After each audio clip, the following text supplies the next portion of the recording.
অৰুণোদয় আঁচনিৰ প্ৰত্যেকজন হিতাধিকাৰীৰ বাবে কিন্তু তিনিটাকৈ গুৰুত্বপূৰ্ণ আপডেট ওলাই আছে। এই তিনিটা আপডেট নাজানিলে হয়তো আপোনালোকে ফেব্ৰুৱাৰী মাহৰ 20 তাৰিখত যি একেলগে 8,000 টকা পাব, এই 8,000 টকাটো নাপাব পাৰে। গতিকে আপোনালোকে আগতীয়াকৈ এই আপডেট তিনিটা জানি লওক, লগতে কাম তিনিটাও কৰি লওক। আমাৰ অসমৰ মুখ্যমন্ত্ৰী হিমন্ত বিশ্ব শৰ্মা ডাঙৰীয়াই কিন্তু ইতিমধ্যে কৈছে যে যদি আপোনালোকে অৰুণোদয় আঁচনিৰ টকাসমূহ পাই থাকিব বিচাৰে, তেনে ক্ষেত্ৰত আপোনালোকৰ একাউণ্টটো চাফা কৰি ৰাখিব লাগিব, অৰ্থাৎ কোনো ধৰণৰ সমস্যা থাকিলে ক্লিয়াৰ কৰিব লাগিব আৰু বেংক একাউণ্টতে আধাৰ কাৰ্ড লিংক কৰিব লাগিব। প্লাছ আপোনালোকৰ কিন্তু অৰুণোদয় আঁচনিৰ হিতাধিকাৰীৰ যিটো লিষ্ট, সেই লিষ্টত নামো অন্তৰ্ভুক্ত হৈ থাকিব লাগিব। তথাপিও মুঠতে আপোনালোকে প্ৰথমতে জানিব লাগিব অৰুণোদয় আঁচনিৰ লিষ্টখনত আপোনাৰ নাম আছে নাই, নাম্বাৰ 1। দ্বিতীয়তে আপোনাৰ বেংক একাউণ্টতে আধাৰ কাৰ্ডখন লিংক হৈ আছে নাই, যদি লিংক হৈ থকা নাই কেনেকৈ লিংক কৰিব পাৰিব আপোনালোকক দেখুৱাম, আৰু যদি লিংক হৈ আছে তেনে ক্ষেত্ৰত আপোনালোকে কেনেকৈ চেক কৰিব পাৰিব সেইটো প্ৰথমতে দেখুৱাম। অ'কে, দেন আপোনালোকৰ 3 নম্বৰত যদি আপোনালোকৰ বেংক একাউণ্টত কোনো ধৰণৰ সমস্যা হৈছে, আপোনালোকৰ বেংক একাউণ্ট KYC কৰিবলগীয়া হ'ব পাৰে, ফ্ৰিজ হৈ থাকিলে সেইটো আপোনালোকে কেনেকৈ কৰিব পাৰিব, এই তিনিটা বিষয় এই ভিডিঅ'ৰ জৰিয়তে আপোনালোকক ক্লিয়াৰ কৰি দিম। গতিকে আপোনালোকে ভিডিঅ'টো সম্পূৰ্ণকৈ চাই থাকক। নাম্বাৰ 1ত মই আপোনালোকক দেখুৱাম যে আপোনালোকে অৰুণোদয়ৰ নতুন লিষ্টখন কেনেকৈ ডাউনলোড কৰিব। দ্বিতীয়তে মই আপোনালোকক দেখুৱাম আপোনাৰ বেংক একাউণ্টতে আধাৰ কাৰ্ডখন লিংক হৈ আছে নে নাই।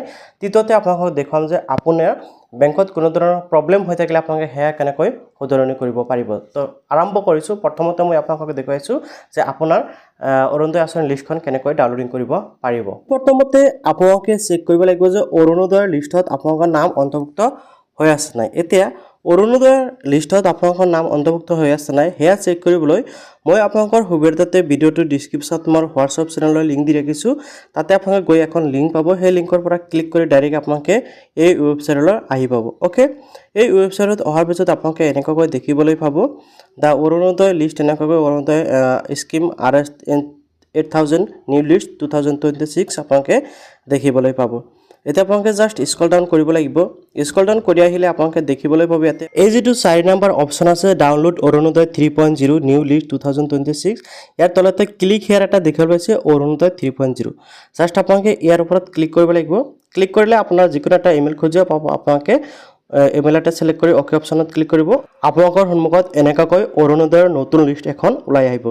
এতিয়া চাওক ফ্ৰেণ্ডসকল, এই যিখন লিষ্ট আপোনালোকে দেখিবলৈ পাইছে এইখন লিষ্ট কিন্তু বহুত বেছি দীঘলীয়া, কিয়নো এইখন লিষ্টত সমগ্ৰ অসমৰ মানুহৰ নাম অন্তৰ্ভুক্ত হৈ আছে। গতিকে ইয়াৰ পৰা আপুনি আপোনাৰ নিজৰ নামটো বিচাৰি ওলাব লাগিব যে লিষ্টখনত আপোনালোকৰ নাম আছে নে নাই। এতিয়া এই লিষ্টখনত কি কি আছে প্ৰথমতে মই আপোনালোকক দেখুৱাই আছোঁ।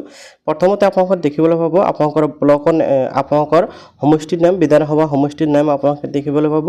দেন আপোনালোকৰ ব্লকৰ নাম আপোনালোকে এনেকুৱাকৈ দেখিবলৈ পাব। 3 নম্বৰত অৰ্থাৎ ডি আপোনালোকে দেখিবলৈ পাব গাঁও পঞ্চায়তৰ নাম। দেন আপোনালোকে দেখিবলৈ পাব পুলিং ষ্টেচন নেম, অৰ্থাৎ আপোনালোকে য'ত ভোট দিয়ে ভোট কেন্দ্ৰৰ নাম আপোনালোকে দেখিবলৈ পাব। ফাইনেলি আপোনালোকে দেখিবলৈ পাব বেনিফিচিয়াৰী নেম। ঠিক আছে, যি নাম্বাৰত আপোনালোকে বেনিফিচিয়াৰী নেম দেখিবলৈ পাব, এটা আপোনালোকৰ নাম আছে নাই। ইয়াৰ পিছত 8 নম্বৰত আপোনালোকে দেখিবলৈ পাব ছিলেক্টেড নেম। এতিয়া চাওক ফ্ৰেণ্ডসকল, বহুত সংখ্যক মানুহে কিন্তু অৰুণোদয় আঁচনিৰ বাবে আবেদন কৰিছিল, কিন্তু তাৰে পৰা সকলো মানুহে অৰুণোদয় টকা লাভ নকৰে। এই যিটো লিষ্ট আপোনালোকে দেখিবলৈ পাব ছিলেক্টেড নেম, আপোনালোকে জাষ্ট এই লিষ্টত নাম থকা ব্যক্তিসকলেহে অৰুণোদয় আঁচনিৰ টকা লাভ কৰিব। আশা কৰোঁ নিশ্চয় বুজি পাইছে। আকৌ এবাৰ বুজাই দিছোঁ, এইটো হ'ল বেনিফিচিয়াৰী নেম, য'ত নেকি যিসকল মানুহে এপ্লিকেশ্যন কৰিছিল সকলো মানুহৰ নাম শ্ব' কৰিব, আৰু যিসকল নেকি ছিলেক্টেড নেম সেইটো জাষ্ট ইয়াতে যিসকল নেকি টকা পাব সেইসকলৰ নাম ইয়াতে শ্ব' কৰিব। দেন আপোনালোকে ইয়াতে এপ্লিকেশ্যন ID দেখিবলৈ পাব, অৰুণোদয়ৰ ৰেচন কাৰ্ডৰ নাম্বাৰ আৰু ফোন নাম্বাৰ, এনেকুৱাকৈ বেংক ডিটেইলছ আৰু অন্যান্য যিসমূহ details, Aadhaar card number, mobile number, bank account, সকলো ডিটেইলছ আপোনালোকে ইয়াৰ পৰা দেখিবলৈ পাব। আৰু ফাইনেলি ষ্টেটাছটো আপোনালোকে দেখিবলৈ পাব ফৰ্ম ছাবমিট বুলি দেখুৱাই আছে। তো ইজিলি কিন্তু আপোনালোকে এনেকুৱাকৈ অৰুণোদয় আঁচনিৰ ফৰ্মখন অতি সহজতে বৰ্তমান সময়ত চেক কৰিব পাৰিব। যদি আপোনালোকৰ কোনো ধৰণৰ অসুবিধা হৈছে নিশ্চয় কমেণ্টত জনাব, আৰু আপুনি যদি এতিয়ালৈকে অৰুণোদয় আঁচনিৰ বাবে আবেদন কৰা নাই, কেনেকৈ আবেদন কৰিব পাৰি সেই বিষয়ে জানিব বিচাৰে নিশ্চয় কমেণ্টত জনাবলৈ পাহৰি নাযাব। জানক এতিয়া নেক্সট বিষয়সমূহলৈ আগবাঢ়িছোঁ। এতিয়া আগবাঢ়িছোঁ নাম্বাৰ 2ত। নাম্বাৰ 2ত ফ্ৰেণ্ডসকল আপোনালোকে চেক কৰিব লাগিব আপোনাৰ বেংক একাউণ্টতে আধাৰ কাৰ্ডখন লিংক হৈ আছে নাই। এতিয়া আপোনালোকৰ বেংক একাউণ্টতে আধাৰ কাৰ্ডখন লিংক হৈ আছে নাই সেয়া চেক কৰিবলৈ আপোনালোকে আধাৰ কাৰ্ডৰ এই পৰ্টেলটোলৈ আহিব লাগিব। মই আপোনালোকৰ সুবিধাতে ভিডিঅ'টোৰ ডিছক্ৰিপশ্যনত লিংক দি ৰাখিম। যেনে এই পৰ্টেলটোলৈ অহাৰ পিছত আপোনালোকে স্ক্ৰল ডাউন হৈ আহিব, আৰু স্ক্ৰল ডাউন হৈ আহি আপোনালোকে এই যিটো অপশ্যন দেখিবলৈ পাইছে বেংক চিডিং ষ্টেটাছ, আপোনালোকে কিন্তু এই বেংক চিডিং ষ্টেটাছ অপশ্যনত ক্লিক কৰিব লাগিব।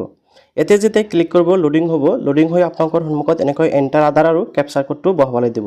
তো আপোনালোকে এণ্টাৰ আধাৰ অপশ্যনত ক্লিক কৰি আধাৰ নাম্বাৰটো বহাই দিব। মই এতিয়া কেপচাৰ বহাই দিছোঁ, আধাৰ নাম্বাৰ বহাই দিছোঁ, লগইন হৈ অ'টিপি অপশ্যনত ক্লিক কৰাৰ লগে লগে মোবাইলত কিন্তু অ'টিপি আহিব, আপোনাৰ আধাৰ সৈতে লিংক হৈ থকা মোবাইলত অ'টিপি আহিব। মোৰ অলৰেডি অ'টিপিটো আহি গৈছে, মই জাষ্ট ইয়াতে ইণ্টাৰ অ'টিপিটো এণ্টাৰ কৰি দিম। অ'টিপিটো এণ্টাৰ কৰাৰ পিছত আপোনালোকে জাষ্ট এই যিটো লগইন অপশ্যন আছে, জাষ্ট এই লগইন অপশ্যনত ক্লিক কৰিব লাগিব। লগইন অপশ্যনত ক্লিক কৰাৰ লগে লগে এনেকুৱাকৈ শ্ব' কৰিলে আপুনি জাষ্ট কণ্টিনিউ উইথ ৱেব এই অপশ্যনটোত ক্লিক কৰিব। দেন আপোনালোকৰ সন্মুখত কিন্তু ছেম আগৰ নিচিনাকৈ আহি যাব, জাষ্ট আপোনাৰ এতিয়া লগইন হৈ গৈছে। এতিয়া আপোনালোকে আকৌ স্ক্ৰল ডাউন হৈ আহিব আৰু আপোনালোকে যিটো বেংক চিডিং ষ্টেটাছ অপশ্যন আছে, আকৌ আপোনালোকে এই অপশ্যনটোত ক্লিক কৰিব। অ'কে, এই অপশ্যনটোত ক্লিক কৰাৰ লগে লগে চাওক ইয়াতে congratulation your Aadhaar bank mapping has been done, অৰ্থাৎ আপোনাৰ বেংক একাউণ্টতে আধাৰ কাৰ্ডখন লিংক হৈ আছে। এতিয়া আপোনাৰ কোনটো বেংকৰ সৈতে আধাৰ কাৰ্ড লিংক হৈ আছে, অৰ্থাৎ NPCI লিংক হৈ আছে বা DVD লিংক হৈ আছে, সেয়া আপোনালোকে দেখিবলৈ পাব ইয়াতে বেংক নেম। ইয়াতে প্ৰথমতে আধাৰ নম্বৰ আছে, দ্বিতীয়তে আছে আপোনাৰ বেংক নেম, তৃতীয়তে আছে আপোনাৰ বেংক চিডিং ষ্টেটাছ এক্টিভ হৈ আছে নে নাই দেখিবলৈ পাব, আৰু লাষ্ট আপোনালোকে আপডেটটো দেখিবলৈ পাব। অ'কে, তো আপোনালোকে এনেকুৱাকৈ আপোনাৰ ইজিলি চেক কৰিব পাৰিব যে আপোনাৰ বেংক একাউণ্টতে আধাৰ কাৰ্ডখন লিংক হৈ আছে নাই।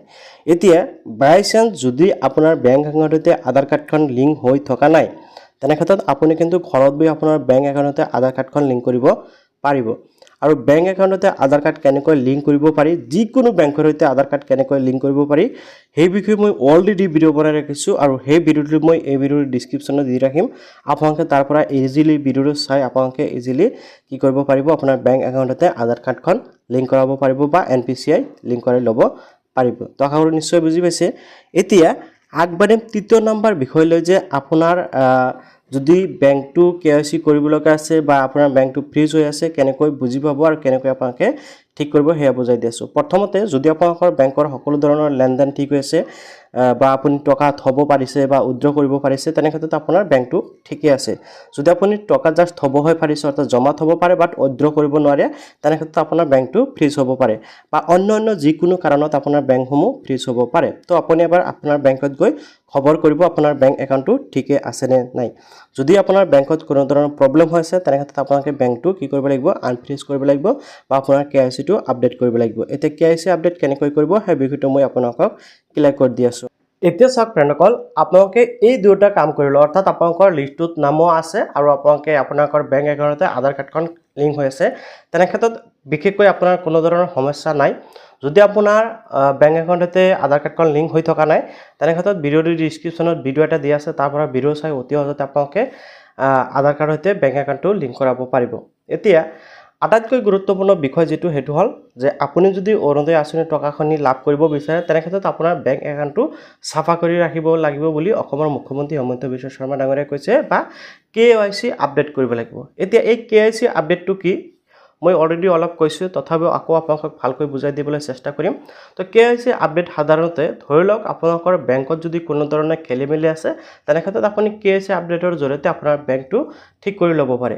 এতিয়া আপোনালোকৰ বেংকত নানান ধৰণৰ সমস্যা হ'ব পাৰে, ধৰি লওক আপোনাৰ বেংক একাউণ্টটো ফ্ৰিজ হৈ আছে বা আপোনাৰ বেংক একাউণ্টটো ব্লক হৈ আছে বা যিকোনো ধৰণৰ আপোনাৰ সমস্যা হৈ আছে, তেনে ক্ষেত্ৰত আপোনালোকে KYC আপডেটটো কৰাই আপোনালোকৰ বেংকটো ঠিক কৰি ল'ব পাৰিব। এতিয়া চাওক আপুনি কেনেকৈ বুজি পাব আপোনাৰ বেংক একাউণ্টটো ব্লক হৈ আছে বা ফ্ৰিজ হৈ আছে। ধৰি লওক আপোনাৰ বেংক একাউণ্টত আপুনি টকা জমা থৈ আছে, জমা লৈ আছে বা জমা হৈও আছে, আপুনি চেক কৰিব পাৰে। বাট আপুনি যদি টকা উইথড্ৰ কৰিব বিচাৰে, উইথড্ৰ নহয় বা আপোনালোকে যিকোনো প্ৰকাৰে টকাখিনি উইথড্ৰ কৰিব নোৱাৰে, তেনে ক্ষেত্ৰত আপোনালোকে কি কৰিব লাগিব, এই KYC আপডেটটো কৰিব লাগিব। এতিয়া KYC আপডেটটো কেনেকৈ কৰিব, প্ৰথমতে চাওক এই যিখন ফৰ্ম দেখিবলৈ পাইছে, এনেকুৱা ফৰ্ম প্ৰত্যেকটো বেংকতে কিন্তু আপোনাৰ যিকোনো বেংকত একাউণ্ট থাকিব পাৰে, প্ৰত্যেকটো বেংকতে কিন্তু আপোনালোকে এনেকুৱাকৈ এখন KYC ফৰ্ম লাভ কৰিব। তো আপোনালোকে কি কৰিব লাগিব, জাষ্ট আপোনালোকৰ এই KYC ফৰ্মখন ফিল আপ কৰিব লাগিব, লগতে আপোনাৰ বেংক একাউণ্টৰ আধাৰ কাৰ্ড আৰু পেন কাৰ্ড, এই তিনিটা ডকুমেণ্টছ লৈ গৈ আপোনালোকৰ বেংকত জমা দিব লাগিব। আৰু আপুনি বেংকত জমা দিয়াৰ সময়ত ক'ব লাগিব যে মোৰ একাউণ্টটো এনেকুৱা হৈ আছে, ঠিক কৰি দিয়ক।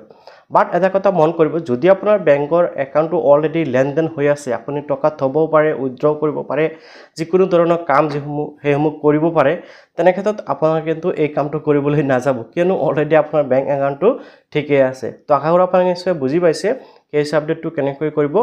তো ইয়াৰ পিছতো যদি আপোনালোকৰ কোনো ধৰণৰ জানিবলগীয়া কুৱেশ্যন থাকে বা কিবা জানিবলগীয়া নিশ্চয় কমেণ্টত জনাব পাৰে মই আপোনালোকক ৰিপ্লাই দিবলৈ চেষ্টা কৰিম আৰু এনেকুৱা ইম্পৰ্টেণ্ট ভিডিঅ'সমূহ পাবলৈ চেনেলটো ছাবস্ক্ৰাইব কৰি ৰাখিব আৰু আগলৈ এনেকুৱা ভিডিঅ'সমূহ পাবলৈ